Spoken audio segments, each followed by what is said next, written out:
Good morning guys. Ito yung ulam namin.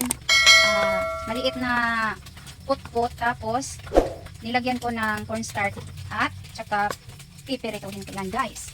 At ito yun. Yan, pinirito ko na.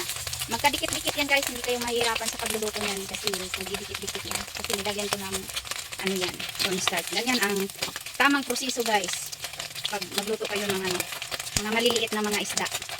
Para hindi siya magdidikit, o para hindi siya hirap sa pagluluto, lagyan ng cornstarch guys. Yan. Tapos, hanap ako ng lagayan guys. Dito lagayan.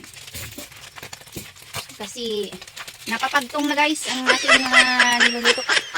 Napapagtong na. Yan. Okay. May isa pa. Okay. Yan na guys. Oh. Di ba masarap yan guys. Tsaka ito. Yan. Woo! Very hot guys.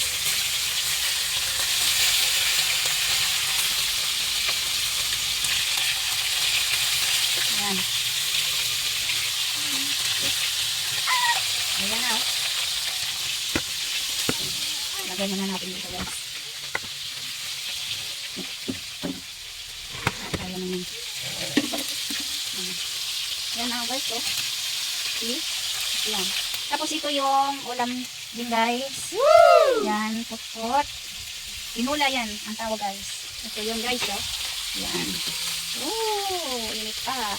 With saluyot yan at talbos. Yan.